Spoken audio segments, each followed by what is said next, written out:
Happy birthday to you. Happy birthday, dear Ken. Happy birthday to you.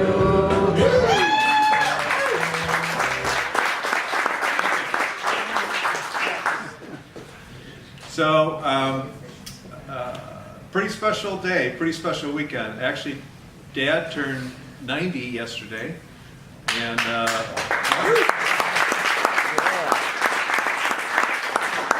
so he's had a pretty eventful weekend, starting with Saturday, excuse me. Why don't you tell the group what happened on Saturday? Saturday, we live, many of you probably don't realize that when you get to be about so old, your kids drop you off in front of the senior center and say, we'll be back to get you. And they never show up, so we live at Freedom Village now. And, we're still looking. There's a guard at the door, so we can't run away. Anyway, there's about 400 residents there, and it's awfully hard to pick and choose who you'd like to come and have a treat, some cake or whatever. So we just posted it that there'd be a opening, grand opening for me for my birthday for 2 hours Saturday afternoon. And then we invited friends our age. Now when you get to be our age, you got to be prepared for this because you don't have a lot of friends anymore that are living. So you have to go to 10 years at least younger to pick up a few. They add to the inventory. But anyway, we had a couple hundred people and had a great time. And I'm sure they weren't, they probably came because of Margaret, because I don't know if that I amounted to that much to them. But anyway, we had a great afternoon. And yesterday, Jeff put on a presentation in one of the churches for the Bday and mental health. And so we went there and made sure that he got his lines right. And we had a nice dinner last night. And then I got a call this morning. I was living in my own little world. He said, oh, I forgot to tell you, but you need to come to sales meeting this morning. So here I am. And did you call Russell's and tell him you're going to be late? Yeah.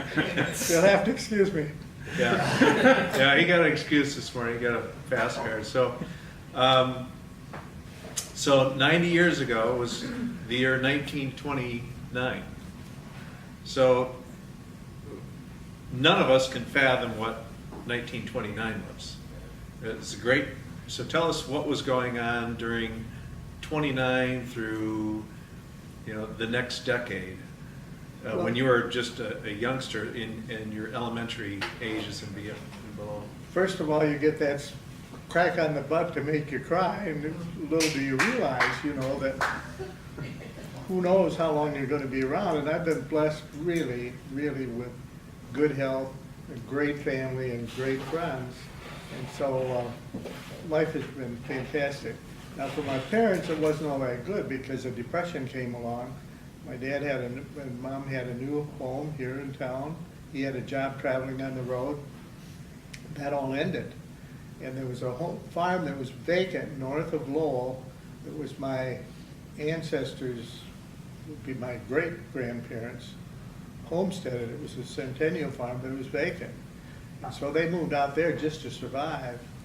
And it was tough for them. I wish that I had asked my dad more about the heartaches that they had, but I'm sure that it was tough for them to just get enough food together to raise their family.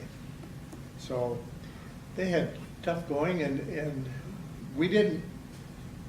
I didn't know any different because all the kids in the neighborhood, and there were darn few, were in the same boat, so we didn't know that we were poor or that we had problems. But it had to be a real challenge for our parents. One thing about it, in fact, he said that he was able to buy one horse, and one of the neighbors had one horse, and they did their farming with that, so they traded every other day. They could work in the fields with this team that they put together collectively. So that's how. What was the name of the horse? Maud, old Maud. Maud. And so you lived on the farm until you moved to Holland when you were 17? 18. 18. And before that, you lost your mother. My mother died when she was 46 years old. I was 17. I had a sister 14 and one 7. And it was, you know, when you're on a farm, you got wood stoves, you don't set the thermostat. When we were in school, my dad would be out in the field working, have to come back, put more wood on the fire to keep the house warm. But it was tough. One thing about the school that we went to was not all that large. And so I had the honor of being the smartest kid in my class, and I was pretty excited over that. That I realized that I was the only kid in my class.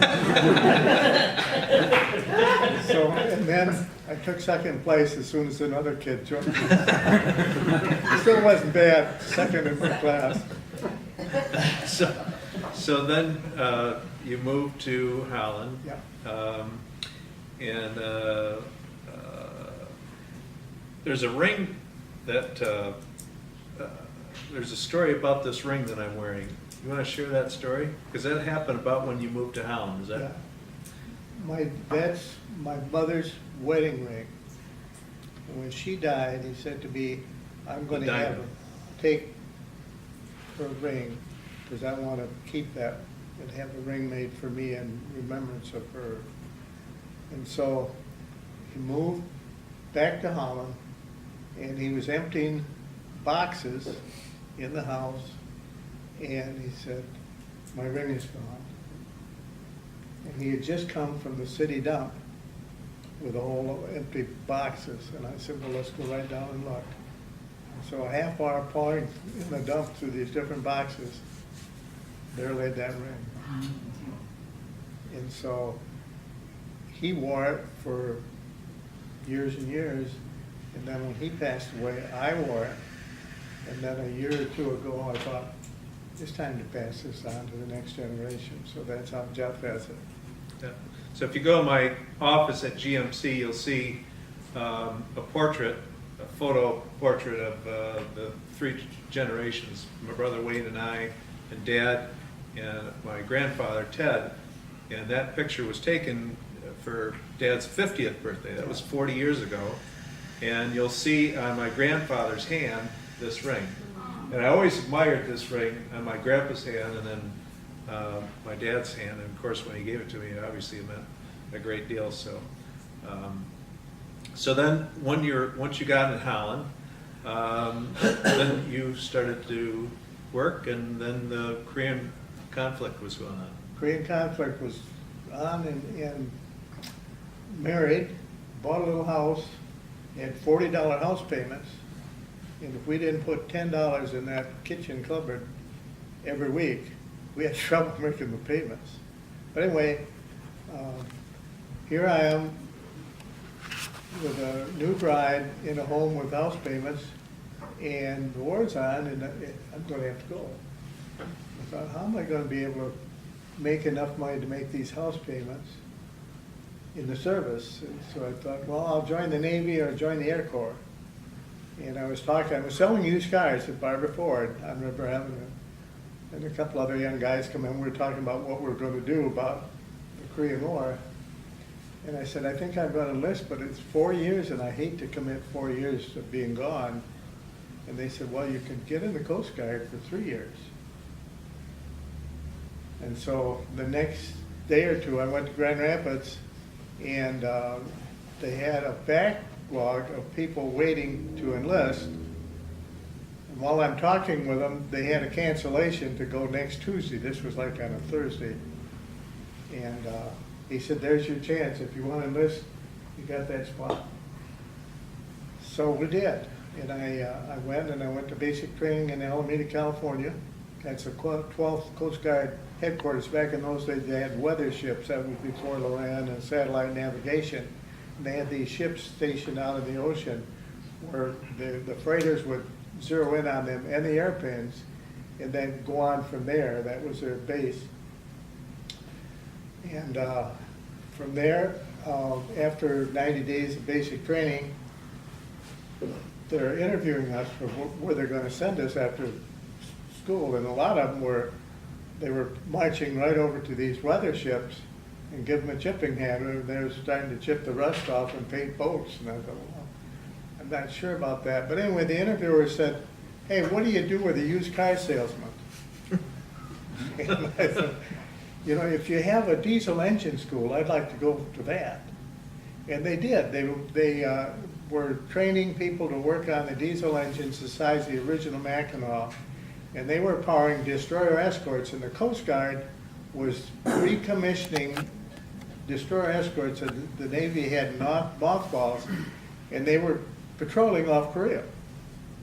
So I went to diesel engine school. At the time, that was 90 days.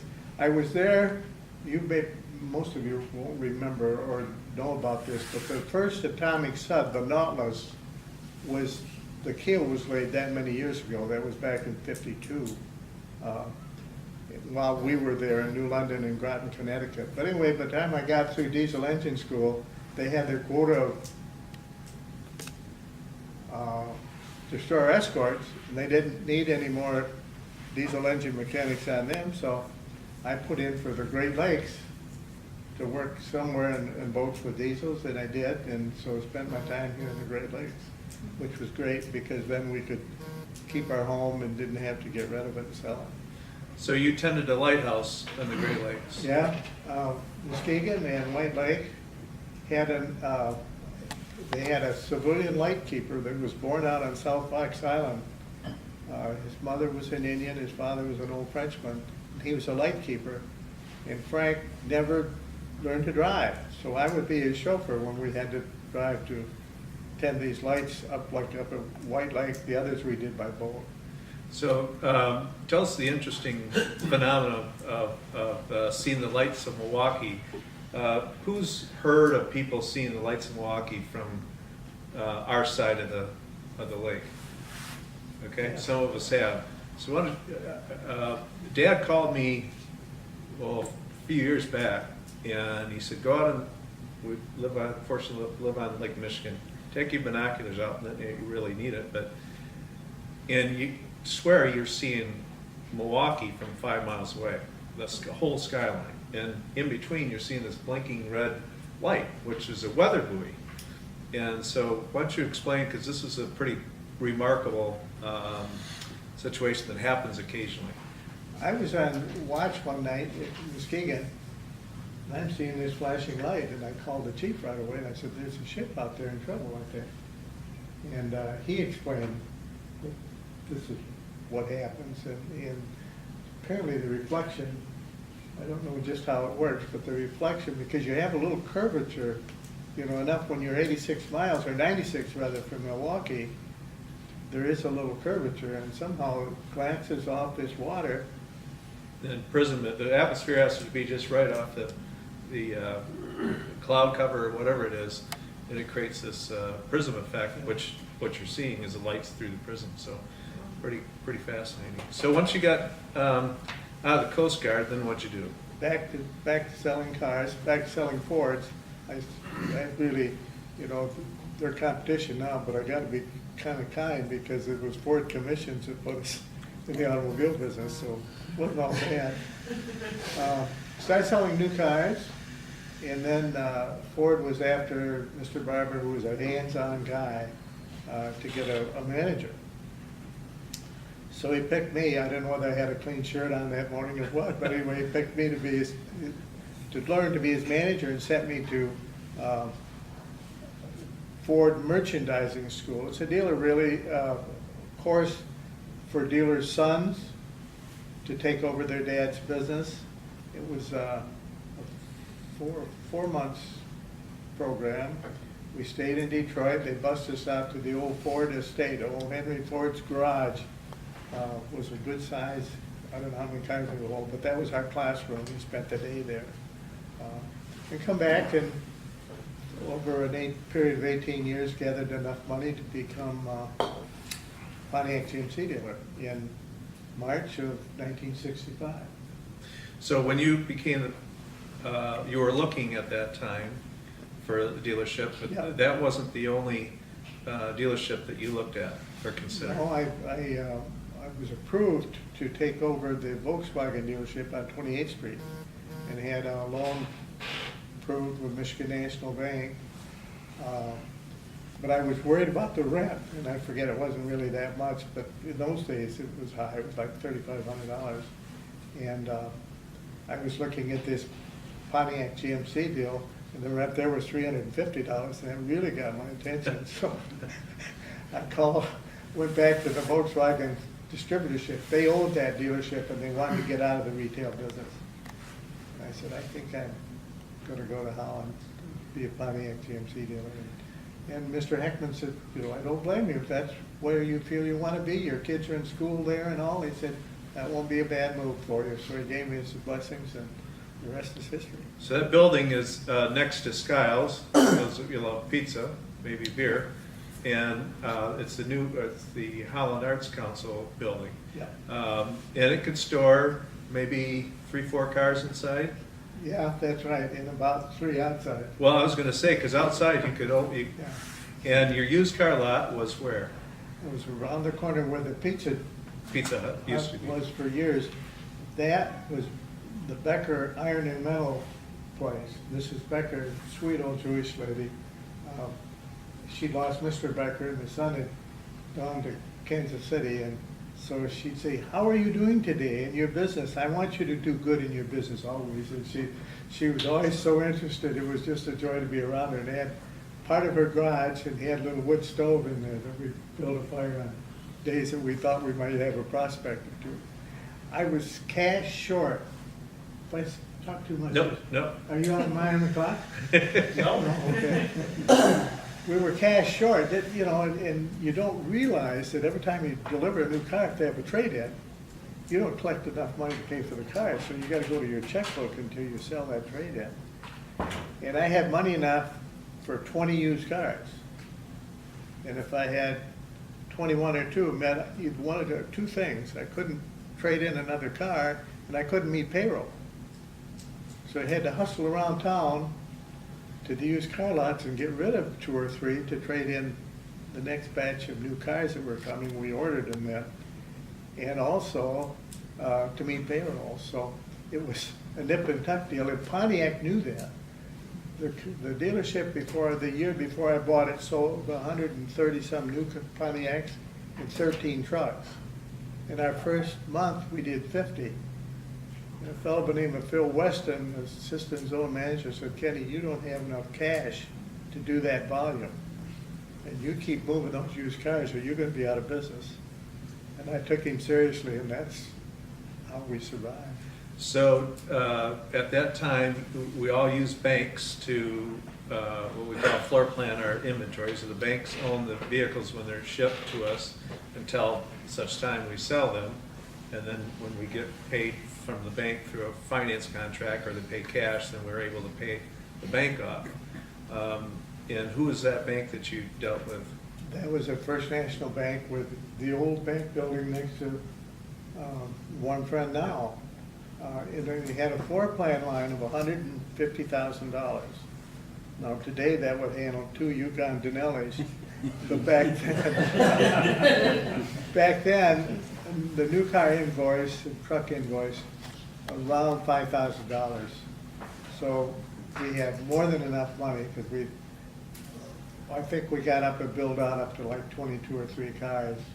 We're still working to get allotment enough to handle what our sales possibility could be. And were you able to borrow money for your used cars, or did you own those? Own them.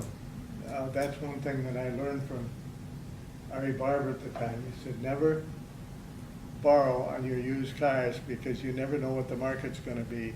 And he said it's like borrowing money to buy stock. It's too risky, so didn't really borrow. So we've never borrowed on our used cars since that time.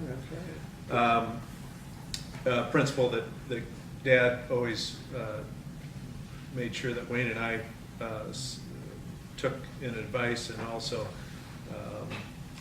you want to grow, but you want to grow with controlled growth and not overextend yourself. So it was 65, Yep. and the next big transition in your business was moving out this way. I had to promise Pontiac really wanted somebody to build a new facility. And so I said, I'll have you in a new building, but I can't do it now. There's not enough Pontiacs in town to support a new building in the way of service. He said, but I will put you in a new building. And they took me for my word and gave me the franchise. Then this property where the GMC dealership is first located, we were able to buy that real estate on a land contract. And we had to get it paid for, so we'd have some equity to continue the growth pattern. So after 5 years, we had that property paid for. And then I went to the realtor that I bought it through, and another one, I said, don't you think that real estate I think we paid $30,000 for it. I said, don't you think that real estate ought to be worth at least $50,000 today? I need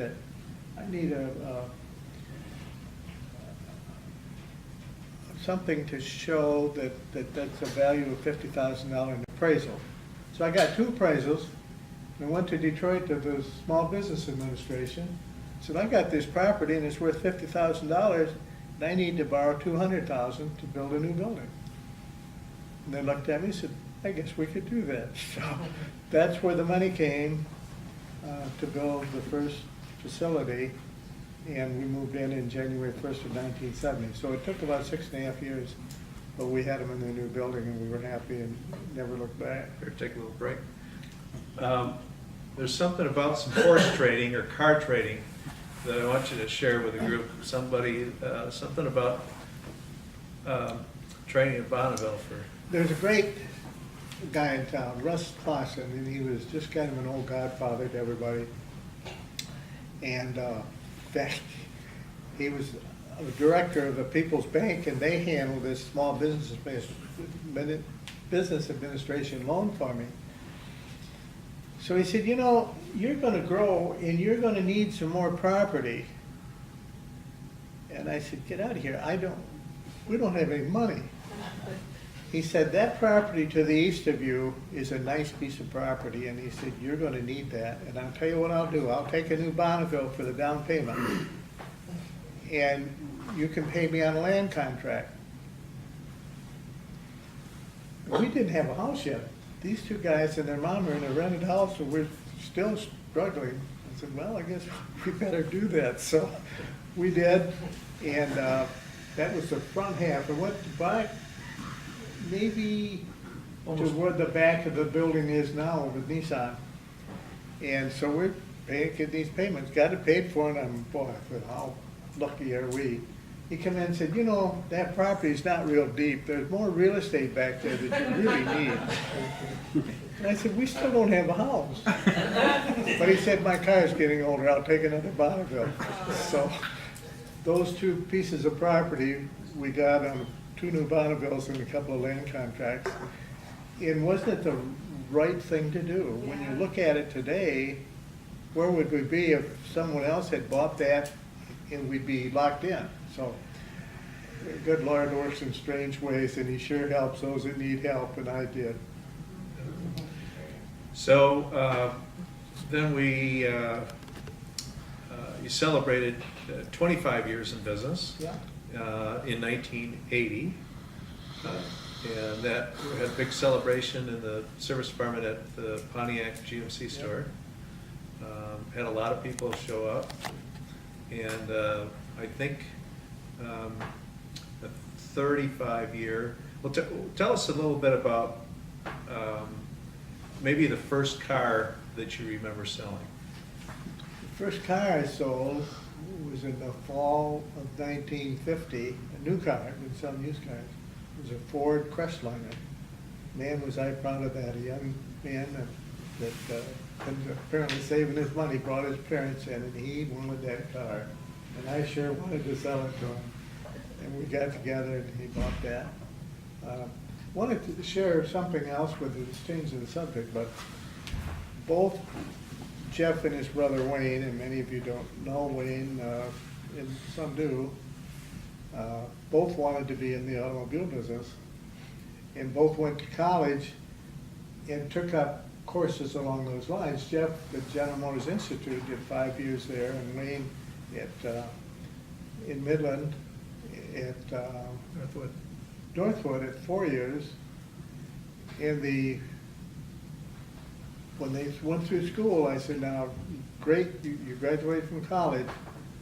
Now I want you to go elsewhere for 2 years and get a job, so that you can prove to yourself that you don't have to work for the old guy, and you can prove to the employees and to me that you don't have to be here, that you can go out in the world and make a living. So that's what both of them did. So both these guys had a background of working for someone else. Jeff went to work for General Motors as a district manager. When he went out west, he thought maybe he'd bring his skis along. And he went to work for a Chevrolet dealer there. Cut a deal with him for so many dollars, he'd recondition his used cars. We saw this family later at a national convention, and he put his hand on Wayne's shoulder and said, "You're the most educated used car detailer that I ever had." But it both worked, and then in 2 years they came back in the family business, and then the growth came from there. Yeah. And then in the period of when Wayne and I worked together at the GMC dealership with you from 1983 to 1986, and at 86, you got a call from a fellow dealer, or fall of 85, got a call from a fellow dealer, Brett McFadden, down in South Haven, and what did he tell you? He said, do you know of any property for sale that I could put a building on? He said, the Dodge franchise is going to be available, and I'm looking for real estate. And I said, I really don't. But I said, if you don't find any, I'd like to give a shot at it, because I have these 2 kids, and they're getting along okay, but we got to grow. And so, 10 days later, I called him. He said, no, I said, I've given up on that. So we hot-footed it right to Detroit. Jeff and I, in a bad, stormy day, slippery, and had an interview. And before we left their zone office, we had a commitment that if we put them up a building, we could have the franchise, and that's where the Nissan dealership is today. And so that was 95, 96, 85, 86, and then the year 1990 would have been, you would have been, what, about 20 years, 30 years ago? You're 60 years old, you're basically my age, and decided that you want to play. Can't remember being that young. And you decide you want to take up the game of golf and maybe take a little time off. Yep. And so tell us a little bit about that transition. And it couldn't have been easy for you, because that was your life. I mean, back to in the 50s to 50 years later. In fact, the first shot, they had the papers drawn up for me to transfer everything over, and I got right down to it and said, I'm not ready for this. And we left the office, the attorney's office, with unsigned papers. I thought, I'm not ready to do this yet. But anyway, when the time came, the transition, when I was ready, it was a joy. And first winter in Florida, to be away that long, I flew back and forth every other week. I was still a director of First Michigan Bank and some other things, so I had other responsibilities. So I would fly down to Florida on Friday night, get there about midnight, and a shuttle would take me to our little condo. And then the following Sunday afternoon, I'd fly home up here, spend a week here, then a week back in Florida, and it worked out really well, and gave both Jeff and Wayne a chance to do things without me looking over their shoulder, and gave me a chance to look over their shoulder once a week to see what was going on. It just worked great. So kind of a closing comment, question would be is, you know, you had a lot of special times in this business, and probably an unfair question because there's hundreds of special moments in this business. But,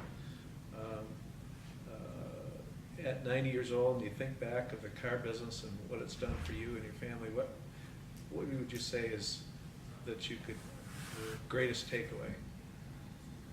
Well, you know, I was brought up on a farm, so the hours were not a problem for me to work extra hours, and I did. But working with all of you folks, and you have to remember, the first year we had 2 salespeople, including myself.